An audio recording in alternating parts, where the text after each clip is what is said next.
আউযু বিল্লাহি মিনাশ শাইতানির রাজিম। বিসমিল্লাহির রহমানির রহিম। আপনারা যে যেখানে আছেন বিশ্বের সকলের প্রতি সালাম শ্রদ্ধা। শুভ মাহে রমজান। বিশ্বের মুসলিম ভাই বোন যে যেখানে আছেন সকলের প্রতি বিশ্ব আশেকে রাসূল গোলাম লতিফ সরকার মাঝ ভান্ডারী আপনাদের স্বাগতম, সুস্বাগতম জানাচ্ছি। অনেকে কমেন্টস যাই কিছু করবেন, কিন্তু আমি তো আমার আল্লাহ নবীর প্রেমে থাকবো। যদি উত্তর না দিতে পারি আপনারা লিখে যাবেন, আমি ইউটিউবও আপনাদের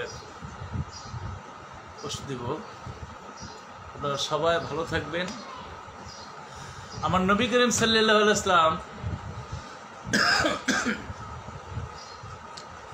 একদিন মিম্বারের মধ্যে পা দিলেন, বলেন আমিন। দ্বিতীয় মিম্বারে পা দিলেন, বলেন আমিন। তৃতীয় মিম্বারে পা দিলেন, বলেন আমিন। সাহাবারা বলেন, নবী আমরা তো কেউ আপনাকে প্রশ্ন করিনি, আপনি তিনবার আমিন আমিন কেন বললেন? আমার নবী বললেন, এই মাত্র জিবরাইল এসেছিল, তোমরা দেখো নাই? আমি দেখেছি। ওটা ছিল রোজার মাস। জিবরাইল আলাইহিস সালাম বললেন, নবী গো, এই রোজার মাসে যারা রোজা পেয়ে রোজা রাখলো না তারা যেন ধ্বংস হয়ে যায়। আমি নবী বললাম আমিন। বলেন, যারা মা বাবা পেয়ে মা বাবার খেদমত করলো না তারা যেন ধ্বংস হয়ে যায়। আমি জিবরাইল বললাম আমিন। বলেন, যারা আপনার নাম নিতে গিয়ে সাল্লাল্লাহু আলাইহি ওয়াসাল্লাম বলবে না তারা যেন ধ্বংস হয়ে যায়। আমি নবী বললাম আমিন। তিনবার আমিন বলেছিলেন। ফার্স্ট ছিল রোজা। যারা রোজার মাসে রোজা পেয়ে ধ্বংস না হয়, রোজা না রাখে তারা যেন ধ্বংস হয়ে যায়। এটা রোজার মাস, আমরা ধ্বংস হতে চাই না, আল্লাহর রহমত চাই। বিশেষ করে রামাজান শব্দটা রোজা আমরা বলি, মূল শব্দ হল রামাজান। এর অর্থ পুড়িয়ে দেওয়া। যে মাসে রোজা ফরজ হয়েছিল ওই মাসটা ছিল খুব গরম, খুব গরম ছিল। পুড়িয়ে যেমন জ্বালিয়ে পুড়ে যেভাবে ছারখার হয়ে যায়। আর এটা আরেকটা অর্থ হইল, এই রোজা রাখলে দেহের যত পাপগুলি গুনাহগুলি ধুয়ে মুছে পুড়িয়ে ছারখার করে দেওয়ার নাম হইল রমজান।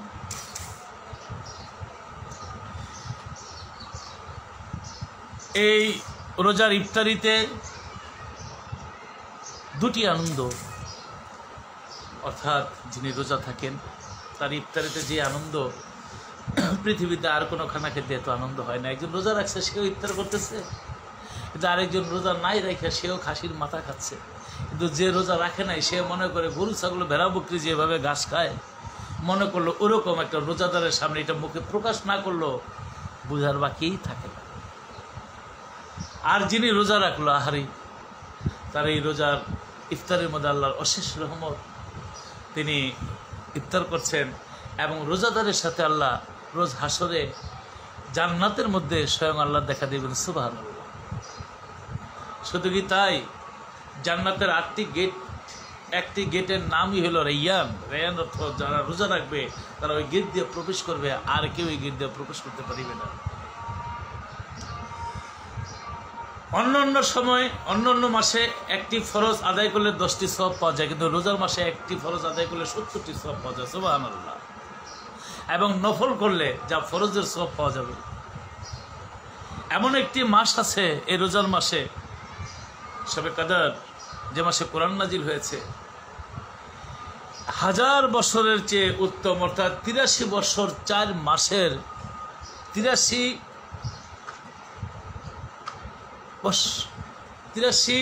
বছর, অর্থাৎ বিশেষ করে আল্লাহর রহমত যেখানে, এখানে 1000 বছর, লক্ষ বছর আল্লাহ যার প্রতি সন্তুষ্ট হয়ে যায় তার প্রতি আল্লাহ এমনভাবে রহমত দেন যার লক্ষ বছর আদায় করা যায় না। এই রোজার মাসে আল্লাহ যদি সন্তুষ্ট হয়ে যায়। এই রমজান মাসে উমরা করলে হজের সওয়াব পাওয়া যায়। সুবহানাল্লাহ। এবং রোজাদারের 5টি পুরস্কার।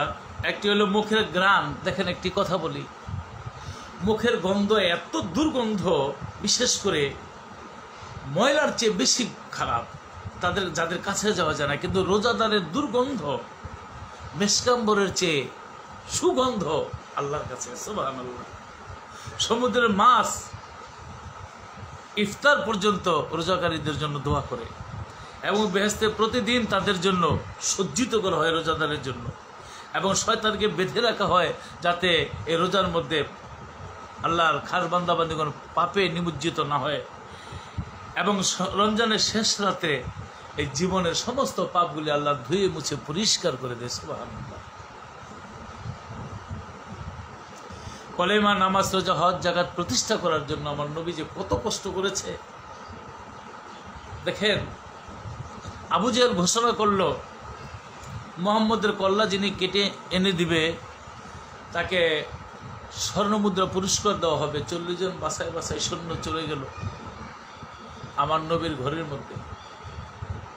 আমার নবীর ঘরটা চারদিকে ঘেরাও করে ফেললেন, কিন্তু আমার নবী করিম সাল্লাল্লাহু আলাইহি ওয়াসাল্লাম তিনি জানালা খুলে দেখে চারদিকে শূন্য। আল্লাহ বলেন, দোস্ত আপনি এই মুহূর্তে চলে যান। নবী বললেন, কি করে যাব? বলেন, সূরা ইয়াসিন পাঠ করে এক মুষ্টি ধুলি নিক্ষেপ করে আপনি চলে যান, আপনাকে কেউ দেখবে। নবীর জীবনের শ্রেষ্ঠ 5টি সুন্নত, তার মধ্যে একটি সুন্নত হলো গালিগালাজ শোনা। আবু জেহেল তাকে অনেক বকাবকি করেছে, কাফেররা উদ্বাসায়। 2 নম্বর নবীর প্রিয় সুন্নত, তাকে মারধর করেছে, অনেক কষ্ট সহ্য করেছে। 3 নম্বরে আমার নবীকে 3 বছর পর্যন্ত বনবাসে রেখেছিল। ইহাই এই কষ্টগুলি নবীর প্রিয় সুন্নত। 4 নম্বরে আমার নবীর নাগরিকত্ব বাতিল করে দিয়েছিল। 5 নম্বরে আমার নবীকে দেশ থেকে বিতাড়িত করেছিল। তাই আমার নবীকে আল্লাহ বললেন, আপনি এই মুহূর্তে চলে যান।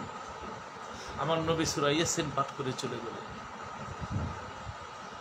কিন্তু আমার নবী তিনি ছিলেন আল আমিন, সত্যবাদী। তার কাছে মক্কার অনেকের সোনা দানা অনেক কিছু গচ্ছিত ছিল। আমার নবী মাওলা আলীর কাছে দিয়ে বললেন, এগুলি তোমার কাছে রেখো। যার যে সম্পদ আমার নবী বলে গেলেন তাকে তুমি বুঝাই দিবে। মাওলা আলী চাদর মুড়া দিয়ে শুয়ে আছে, আমার নবী চলে গেলেন। আর কাফেররা ঘরের দরজার জানালা খুলে ঘরের ভিতরে ঢুকে দেখে চাদর মুড়া দিয়ে শুয়ে আছে। অনেকে ভাবে ইনি আমার নবী, এই চাদরের মধ্যে তাকে মেরে ফেলবে। কেউ বলে না, মোহাম্মদ আমাদের অনেক কষ্ট দিয়েছে, আমরা আজকে অনেক আনন্দ করে তাকে মারব। তাই মুখের চাদর সরাই দেখে আমার নবী নাই, চলে আসে। হযরত আলী করিমুল্লাহ ওয়াজহু বললেন যে নবী কোথায় গেছে? মাওলা আলী মিথ্যা কথা বলতেন না। তিনি বললেন, নবী তোমাদের চোখের সামন দিয়ে চলে গেছে, তোমরা কেউ তাকে দেখো নাই। তাই মরুভূমির মধ্যে ওট ঘোড়া যদি চলে, সেখানে পায়ের দাগ থাকে বালুর মধ্যে, বালুর দাগ দেখতে দেখতে তারা পিছু ছুটলেন। আর আমার নবী চলে গেলেন তার প্রিয় বন্ধু আবু বকর সিদ্দিকের বাড়িতে। আবু বকরের বাড়িতে যাওয়ার পরে আবু বকর ঘরে শুয়ে আছে। রাত্রিবেলা নবী ঘরের দরজার মধ্যে টোকা দিয়ে শুধু বলেন, আবু বকর। তিনি ঘরের দরজা খুলে দিলেন। আমার নবী বলে, আবু বকর আমি যে আজকে হিজরতে যাব, তুমি জানো কি করে? আবু বকর বলেন, নবী গো, আজ থেকে 6 মাস আগে ওয়াজের মধ্যে আপনি বলেছিলেন কোনো একদিন আমাদের মক্কা ছেড়ে চলে যেতে হবে মদিনায়। সেদিন থেকে আমি একটি রাত্র ঘুম আসি না, সদা সর্বদা দাঁড়িয়ে থেকে দরজার মধ্যে এইভাবে হেলান দিয়ে থাকি যে আমার পেয়ারা হাবিব কখন যেন আসে। আমি যদি ঘুমিয়ে যাই, আল্লাহর পেয়ারা হাবিব যদি আমাকে ডাকে, আমি যদি তার সবসঙ্গে না হতে পারি, আমি হাসরে নবীর কাছে মুখ দেখাবো কেমন করে? তাই আমি ঘুমিয়ে থাকি নাই, সদা সর্বদা আপনার পথের দিকে চেয়েছিলাম। একদিন মা আয়েশা সিদ্দিকা নবীর উরুর মধ্যে শুয়ে আছে। নবী আকাশের তারা, মা আয়েশা গনে 1টা 2টা 3টা।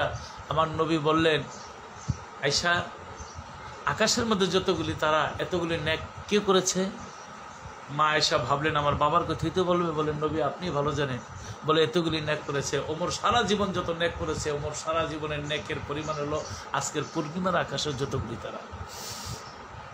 মা আয়েশা মনটা একটু মলিন করলেন যে আমার বাবা কি এত নেক করে নাই? সেদিন নবী হেসে দিয়ে বলেছিলেন, আয়েশা তোমার বাবা আবু বকর সিদ্দিক এক রাতে যেই নেক করেছে, এরকম 10টা পূর্ণিমার আকাশের তারা একসাথে করলে তোমার বাবার এক রাতের নেকের সমান হবে না। সেটা কোন রাত্র? যেদিন আমার নবী হিজরতে গিয়েছিলেন, আবু বকর হয়েছিলেন হিজরতের সাথী। তাই আবু বকরকে নিয়ে আমার নবী যখন মক্কা ছেড়ে যায়, উঁচু একটা টিলার মধ্যে দাঁড়িয়ে দাঁড়িয়ে বারবার জন্মভূমির মায়ায় নবী পিছনে পিছনে কেঁদে কেঁদে বলেছিল, হে আমার জন্মভূমি, আমি তোমাকে ভুলতে চাইনি, কিন্তু ওরা আমাকে থাকতে দিল না, আমি আবার তোমার বুকে ফিরে আসব। নবী মায়ায় তার জন্মভূমির মায়ায় কেঁদেছিল। আমার এখানে একটা গজল, সেই গজলটি আপনাদের সামনে পেশ করতে। জন্মভূমির মায়ায় নবী কেঁদে বুক ভাষায়, নবী কেঁদে বুক ভাষায়। নবীজি মক্কা ছেড়ে যায় বারে বার, পিছন ফিরে চায়। নবীজি মক্কা ছেড়ে যায় বারে বার, পিছন ফিরে চায়। ইয়া নবী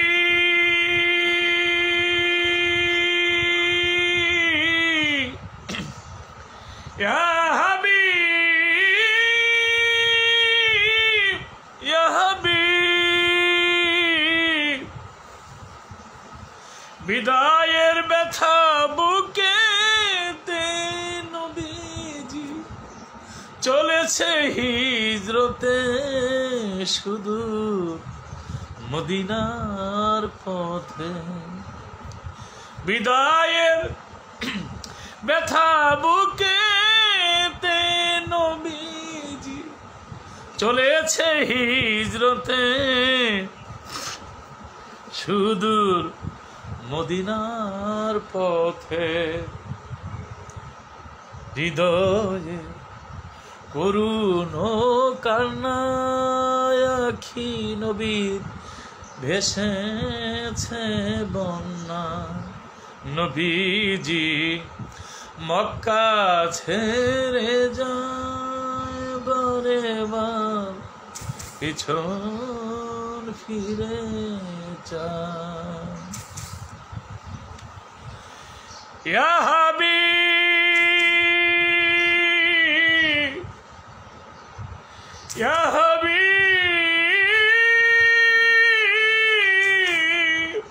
নবীজি রাতেরই অন্ধকারে নবীজি মায়ের কুল ছেড়ে চলে যায় সরপত পথ পাহাড়ে। রাতেরই অন্ধকারে নবীজি মায়ের কুল ছেড়ে চলে যায় সরপর্বত পাহাড়ে। নবীর প্রেমী আবু বকর সিদ্দিক সাথে রয় দয়াময় আল্লাহ। নবীর প্রেমিক আবু বকর সিদ্দিক সাথে রয় দয়াময় আল্লাহ। নবীজি মক্কা ছেড়ে যায় বারে বার, পিছন ফিরে চায়। কাঁদে মক্কার পশু পাখি তরুলতা, নবীর শোকে আমার নবীকে ডাকে। কাঁদে মক্কার তরুলতা পশু পাখি, নবীর শোকে আমার নবীকে ডাকে। নবীজি যেতে নাহি চায় তবু হইয়া যায় বিদায়। নবীজি মক্কা ছেড়ে যায় বারে বার, পিছন ফিরে যায়। ইয়া হাবিব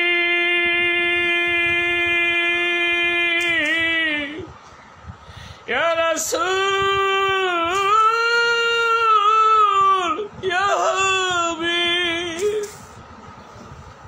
নবীজি কি ব্যথা লইয়া গেল সে সকল ছাড়িয়া সে কথা বুঝাই কি দিয়া নবীজি কি ব্যথা লইয়া গেল সে সকল ছাড়িয়া সে ব্যথা বুঝাই কি দিয়া সে ব্যথা বুঝানো না যায় তবুও লতিফ সরকার গায় নবীজি মক্কা ছেড়ে যায় বারে বার পিছন ফিরে চায় নবীজি মক্কা ছেড়ে যায় বারে বার পিছন ফিরে চায়। আজকের এই রোজা বলে বা আওয়াজকে প্রতিষ্ঠিত করার জন্য নবী কত কষ্ট করেছেন। যারা ডিসপ্লেতে আছেন আমি আপনাদের দেখতেছি, আল্লাহর দরবারে লাখো কোটি শুকরিয়া। এই এক মাস ইনশাল্লাহ রোজা রেখে আমার সাথে ইনশাল্লাহ আমি যেন রোজা রাখতে পারি, আপনারা দোয়া করবেন। আমার বাদ আসর আমার কাছে চলে আসবেন, কিছু গজল কিছু আল্লাহ নবীর কথা বললে ইফতারের সময়টা চলে যাবে। আমরা যে যেখানে থাকি ইনশাল্লাহ আল্লাহ রাসূলের নাম নিয়ে ইফতার করব, ভালো থাকবো। তো যে কথা আমি বলতেছিলাম, সৈন্যরা ঘোড়ার পায়ের বালুময় মরুভূমিতে ঘোড়া এবং উটের পায়ের দাগ এই খুরার পায়ের চিহ্ন দেখতে দেখতে আসলেন আবু বকর সিদ্দিকের বাড়িতে। কিন্তু ইতিমধ্যে আবু বকর গিয়ে আমার নবী একটু দূরে চলে গেছে। আবু বকর সিদ্দিকের মেয়েকে আবু জাহেল বলে, তোমার বাবা কোথায়? বলে জানি না। বলে তোমার বাবার সাথে তো আখেরি নবী আমার মোহাম্মদ কি ছিল? বলে জানি না। সে স্বীকার না করাতে এমন একটা থাপ্পড় মেরেছে, মেয়েটা জোরে একটা চিৎকার দিয়েছে। এই চিৎকার আমার নবী আবু বকর সিদ্দিক শুনে ফেলেছে। নবী বলে, বকর তোমার মেয়ে চিৎকার দিয়েছে, তুমি কি এখন আমার সাথে যাবে না তোমার মেয়ের কাছে যাবে? বকর বলে, নবী গো, আমার হাজার লক্ষ মেয়ে যদি চলে যায় আমার কোনো আফসোস নাই, আমি আপনার সাথে থাকতে চাই। আমার নবী বকরকে নিয়ে ধীরে ধীরে চলে গেল সর পর্বত গুহাতে। আর কাফেরেরা সেখানে পিছন পিছন চলে আসে। আমার নবী গুহার মধ্যে চলে গেল। আবু বকর সিদ্দিক তার জানের মধ্যে, নবী ক্লান্ত মাথা দিয়ে নবী তো ঘুমাসে না, নবীর দেহ ঘুমায়, অন্তর ঘুমায় না, তন্দ্রায় চলে গেলেন। আর ওই গুহার মধ্যে এদিক দিয়ে কাফেররা চলে এসেছে। আর একটা মাকড়সা সেই গুহার মধ্যে বাসা বেঁধেছে। একটা ডালা ঘুরে গুহার মধ্যে চলে এসেছে পাতাগুলো। একটা কবুতর ডিম পেড়েছে। কাফেরেরা বলে এই গুহার মধ্যে আবু বকর মুহাম্মদ আছে। বকর বলে, নবী গো, ওই যে কাফেরদের পা দেখা যায় ওরাই অনেক, আমরা মাত্র দুজন। আমার নবী চক্ষু মেলে বলে, বকর রে, আমরা দুজন নয়, আমরা তিনজন। বকর বলে, আরেকজনকে? বলে, আরেকজন আমাদের সাথে আল্লাহ আছে। সুবহানাল্লাহ। আল্লাহ বলেছে, হাদিস বুখারী শরীফের মধ্যে আমি পড়েছি। তারপরে আল্লাহ বলেছে, আমি ওখানে জুনুদ বাহিনী রেখেছিলাম। জুনুদ আল্লাহর ভাষায় বলেছে ফেরেশতা বাহিনী রেখেছিলাম। যদিও তারা দেখে ফেলতো, আল্লাহর ফেরেশতারা আমার নবীর পক্ষে যুদ্ধ করত। কিন্তু আল্লাহর কি মেহের, কাফেরেরা বলে যদি এখানে নবী থাকতো, আবু বকর সিদ্দিক থাকতো, তাহলে গাছের পাতা ছিঁড়া থাকতো, এই গুহা বাসা ভাঙা থাকতো, কবুতরের ডিম ভেঙে যেত, মাকড়সার বাসা ভেঙে যেত। অতএব কারণে এখানে নাই, তারা চলে গেল। আর আমার নবী আবারও আবু বকর জানের মধ্যে যখন তন্দ্রায় চলে আসলেন, আর আবু বকর সিদ্দিক লক্ষ্য করে দেখে গুহার মধ্যে অনেকগুলি সাপের ছিদ্র, মাথার পাগড়ি ছিঁড়ে 69টা ছিদ্র বন্ধ করলেন। কিন্তু আরেকটি ছিদ্র বন্ধ করবে, অবশিষ্ট কাপড় নেই।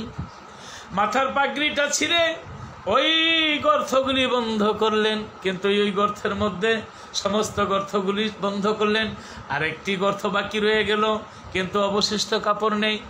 আবু বকর সিদ্দিক পায়ের গুড় মুড়া দিয়া ধরে রেখেছে, আর ওই গর্তেই ছিল সর্প। সর্প জিহ্বা দিয়া ধাক্কা মারে। আর আবু বকর বুঝতে পারলেন এই গুহার মধ্যে সর্প আছে। আমি যেমন তেমন, আমি মরে গেলে দুঃখ নাই। আমার পিয়ারা হাবিবকে যদি কামড় দেয় আমার হাবিব কষ্ট পাবে। আমার জীবন থাকতে আমি গর্ত ছাড়ব না। আর গর্ত পায়ের গোলমুলু দিয়ে জাতা দিয়া ধরে রাখলেন, আর এদিক দিয়া ওই সর্বজিব্বা দিয়া ধাক্কা মারে, খোঁচাইতে খোঁচাইতে আবু বকর সিদ্দিক ছাড়ে না। আরেকটা গর্ত করলেন, সেই গর্ত আবু বকর সিদ্দিক বন্ধ করে রাখলেন। আর সর্প দিশাহারা হয়ে আবু বকর সিদ্দিকের পায়ের মধ্যে যখন সবল দিয়া দিলেন, সমগ্র দেহ বিষের জ্বালায় ছাইবর্ণ হয়ে গেলেন। কারণ সাপে যাদের সবল মারে তাদের দেহটা নীলবর্ণ হয়ে যায়, চোখের পানি গরম হয়ে যায়। এভাবে আমার নবী শোয়াই আছে। বকর বলে, নবী গো, এই দুনিয়ার বুকে সুখে দুঃখে যতদিন আপনার সাথে ছিলাম হয়তো আমি আর থাকতে পারবো। যখন তো ফোটা চোখের পানি নবীর গালের মধ্যে ছেড়ে দিলেন, কারণ নবী তো এইভাবে শোয়া, আবু বকর সিদ্দিকের মাথাটা উপরে। আর আমার নবী চক্ষু মেলে বলে, বকর তোমার এই অবস্থা কেন? আবু বকর বলে, নবী গো, আমাকে সাপে সবল দিয়েছে, তাই আমার সমগ্র দেহটা বিষে ছাই ছাই হয়ে গেছে, আমার শরীরটা নীলবর্ণ হয়ে গেছে, হয়তো আমি আর পৃথিবীতে থাকবো না, আপনাকে আর দেখতে পাবো না। তবে নিদান কালের হাসরের মাঠে যেন নিদানের সময় পুলসেরাতেই আমি আপনাকে পাই। আমার নবী বলে, রাখো আবু বকর সিদ্দিক, তুমি তো এই সাপের বিষে মরতে পারো না, কিন্তু সাপের জবাবদিহিতা করতে হবে। কেন সাপে তোমাকে সবল দিল? আর এদিক দিয়ে সাপ উঠে ফনা ধরে দাঁড়িয়েছে। আমার নবী বলে, সর্পরে আমাকে আবু জেহেল চিনে নাই, ওতবা সাহেবা চিনে নাই, কাফেরেরা চিনে নাই, তুই কি চিনস নাই আমি যে আল্লাহর নবী? আমি যে আল্লাহর নবী, ওই কাফেরেরা চিনে নাই, তুমি কি চিনো নাই? আমার নবীর কথা শুনে সর্বচোখের বাণী ছেড়ে বলে, নবী গো, আমি কোন সর্ব নাই, আমি একজন অভিশাপ, আমি একটা অভিশাপ। আমি মুসা নবীর উম্মত। আজ থেকে প্রায় 4 থেকে 4,500 বছর আগে আমি তৌরাত কিতাবে দেখেছি, আখেরি নবী যিনি হযরত আহমদ মুহাম্মদ মুস্তাফা সাল্লাল্লাহু আলাইহি ওয়াসাল্লাম, তিনি হলেন শ্রেষ্ঠ নবী। তাই আমি সেদিন তৌরাত কিতাবে কেটে দিলাম, অহংকার জাগলো আমার ভিতরে। কারণ আমার নবী মুসা নবী, সে আল্লাহর সাথে হাজার সওয়াল করে, আমার নবী শ্রেষ্ঠ না হইয়া আরেকজন আবার শ্রেষ্ঠ কে হতে পারে? দ্বিতীয় দিন তৌরাত কিতাব খুলে দেখি 2 জায়গায় মোহাম্মদের নাম। তৃতীয় দিন তৌরাত কিতাব খুলে আমি আমার চোখে দেখি পৃষ্ঠায় পৃষ্ঠায় আমার মুহাম্মদের নাম। আমি সেদিন ভয় পেয়ে গেলাম, মুসা নবীর কাছে চলে গেলাম, নবী গো, আমি মোহাম্মদ নামের সাথে বেয়াদবি করেছি। মুসা নবী বললেন, যে নামের সাথে তুমি বেয়াদবি করেছো সেই আখেরি নবী, তারে পয়দা না করলে গাছ বৃক্ষ তরুলতা চন্দ্র সূর্য পাহাড় পর্বত নদী নালায় আসমান জমিন আল্লাহ কিছুই পয়দা করতেন না। আর সেই নামের সাথে তুমি বেয়াদবি করেছো, সে যদি ক্ষমা না করে তোমাকে স্বয়ং আল্লাহ ক্ষমা করবে না। আমি বললাম, তাহলে আমার মুক্তি কিভাবে? বললেন, আমি তোমাকে অভিশাপ দিলাম, তুমি সর্প হয়ে থাকো, তুমি এক পর্বত গুহার মধ্যে থাকবে। আখেরি নবী যখন পৃথিবীতে আসবে, আমি আল্লাহর কাছে ফরিয়াদ করি, তুমি সেই পর্যন্ত জানাই আয়ু পাও, তুমি বেঁচে থাকো, আমার নবীর কাছে তুমি ক্ষমা চেয়ে নিও। নবী যদি ক্ষমা করে তোমার ক্ষমা, তা না হইলে তোমার কোনো মুক্তি নাই। আজ থেকে প্রায় 4,000 বছর আগে এই গুহার মধ্যে থেকে আমি আছি আপনাকে দেখার জন্য। আমি অনেকগুলো ছিদ্র করেছি, আপনাকে ডান দিক থেকে দেখব, আপনাকে বাম দিক থেকে দেখব, আপনাকে পিছন থেকে দেখব, আপনাকে সামন থেকে দেখব, কিন্তু আবু বকর সিদ্দিক আমাকে দেখতে দেয় না। তাই আমি বাধ্য হয়ে সবল দিয়েছি শুধু আপনাকে এক নজর দেখার জন্য। আমাকে আপনি ক্ষমা করে দেন। আমার নবীর থুতু ছিল মহাঔষধ, মুখ থেকে একটু লালা নিয়া যেখানে সবল দিয়েছে সেখানে লাগিয়ে দিলেন। আবু বকর সিদ্দিক বিষ থেকে মুক্ত হয়ে গেলেন। বলেন সুবহানাল্লাহ। আর সর্প কাঁদে, চোখের পানি ছাড়ে।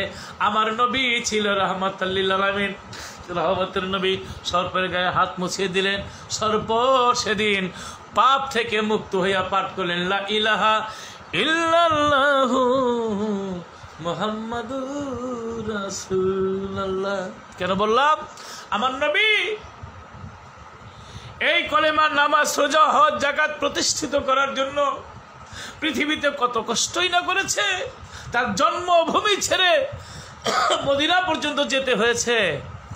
আমার নবী সেই রোজা, এই রোজার মাস আজকে, এই রোজা মাসে আমরা রোজা রাখবো, আমরা ইফতার করব, আল্লাহর শুকরিয়া আদায় করব। একটি ফরজ করলে তার 70টি ফরজের সব পাবো। আল্লাহর কাছে লাখো কোটি শুকরিয়া।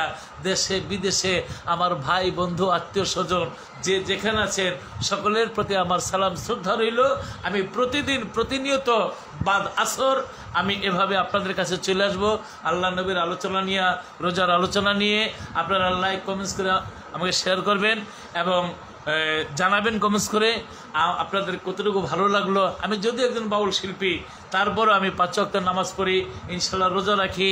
আমি সমাজ নিয়ে আছি, ভুল ত্রুটি যেন আল্লাহ ক্ষমা করে দেয়। প্রতিদিন তওবা করি। আমি গোলাম অনুতপ্ত অপরাধী, জীবনে যাতে গুনাহ না করে আল্লাহ তুমি ক্ষমা করো। আল্লাহর কাছে ফরিয়াদ করি। বান্দা গুনাহ করতে ভালোবাসে, আল্লাহ ক্ষমা করতে ভালোবাসে। তাই আমি ছোট্ট একটি মোনাজাতের মাধ্যমে আপনাদের থেকে বিদায় নিব। আপনারা বলবেন, যদি বলেন যে আরও সময় নেন, আপনাদের লাইক কমেন্টস দেখে, কারণ এখন ইফতারের সময় অনেক ইফতারের তৈরি করতে হবে, অনেকের একটু হাটে বাজার যাইতে হয়, বিভিন্ন কাজকর্ম থাকে, যার জন্য আমি আজকে এই পর্যন্ত করলাম। আমি দেখব আমি আবার লতিফ সরকার মিউজিক ইউটিউবের মধ্যেও আমি পোস্ট করব। আপনারা সবাই দোয়া করবেন। আমি ছোট্ট একটু মোনাজাত করব, আমার এই মোনাজাতের সাথে আপনারা শরীক হবেন। আল্লাহু আমিন। ربنا ظلمنا أنفسنا لم تغفر لنا وترحمنا لنكونن من الخاسرين أستغفر الله ربي من كل ذنب وأتوب إليه لا حول ولا قوة إلا بالله العلي العظيم ربنا آتنا في الدنيا حسنة وفي الآخرة حسنة وقنا عذاب النار প্রভু গো তোমার দরবারে হাত তুলেছি। আল্লাহ গো তুমি দয়া করে কবুল করে নাও। ইন্না আল্লাহ মালাইকাতুহু ইউসাল্লুনা আলান নবী ইয়া আইয়ুহাল্লাযিনা আমানু সাল্লু আলাইহি ওয়া সাল্লিমু তাসলিমা। তোমার পবিত্র কোরআনের পবিত্র সূরা আহজাবের 56 নম্বর আয়াতের মধ্যে তুমি বলেছো তোমার পেয়ারা হাবিবের গুণগান করার জন্য তুমি ফেরেশতা মণ্ডলী নিয়ে তুমি তোমার পেয়ারা হাবিবের গুণকীর্তন করো। আমি গোলাম লতিফ সরকার তোমার পেয়ারা হাবিবের নামে দরুদ পড়েছি এবং তোমার পেয়ারা হাবিবের গুণগান করেছি। তোমার পেয়ারা হাবিবের ওসিলায় তুমি আমাদের জীবনের গুনাহ খাতাগুলি মাফ করে দাও। তুমি আমাদের রহমত দাও, তোমার ইবাদত করার তৌফিক দাও। গজবের ছায়া তুমি দূর করে নাও, রহমতের ছায়া দাও। আল্লাহ গো তোমার দরবারে হাত তুলেছি। রাব্বির হামহুমা কামা রাব্বায়ানি সাগীরা, রাব্বির হামহুমা কামা রাব্বায়ানি সাগীরা। আমাদের দাদা দাদি নানা নানি মা বাবা ভাই বোন আত্মীয় স্বজন ওই কবর দেশে চলে গেছে, ওই কবরের মধ্যে তুমি রসনাই ঢেলে দাও। তাদের 3টা প্রশ্ন ফেরেশতারা করবে। প্রথম প্রশ্ন হলো মার রাব্বুকা, তারা যেন জবাব দিতে পারে রাব্বি আল্লাহ। দ্বিতীয় নম্বর প্রশ্ন হবে ওয়ামাদ দিনুকা, তারা যেন জবাব দিতে পারে দুনিয়াতে ইসলাম।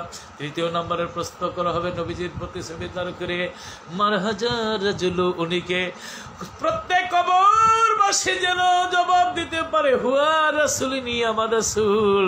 যার যার পীরের শুরুতে যেন জবাব দিতে পারে মাওলা গো। সেখানে 3টি প্রশ্নের জবাব হয়ে গেলে ওই কবরের মধ্যে তুমি রোশনাই ঢেলে দাও। জান্নাত হতে কবর পর্যন্ত একটি রাস্তা করে দাও। কবরের মধ্যে শুয়ে শুয়ে তারা জান্নাতের শান্তি ভোগ করতে পারবে।